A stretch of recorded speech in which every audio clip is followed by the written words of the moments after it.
Ito, bagay ko sa inyo, inspirational ng konti nito.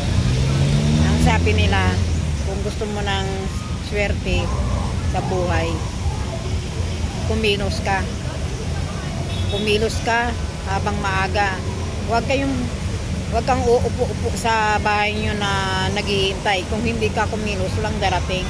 Ang swerte, hindi basta-basta na dumadating yan sa buhay mo. Kailangan ka, kumilos ka, magsikap ka.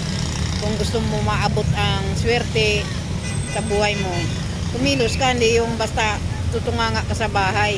Kasi hinahanap mo, ang swerte hinahanap yan eh. Hindi hinihintay. Diba? Hanapin mo para sa pamilya mo, para sa sarili mo. Kumilos, kailangan at magtiyaga para yung swerte lumapit sa iyo. Samahan mo rin siyempre na pray sa God. Thank you for watching.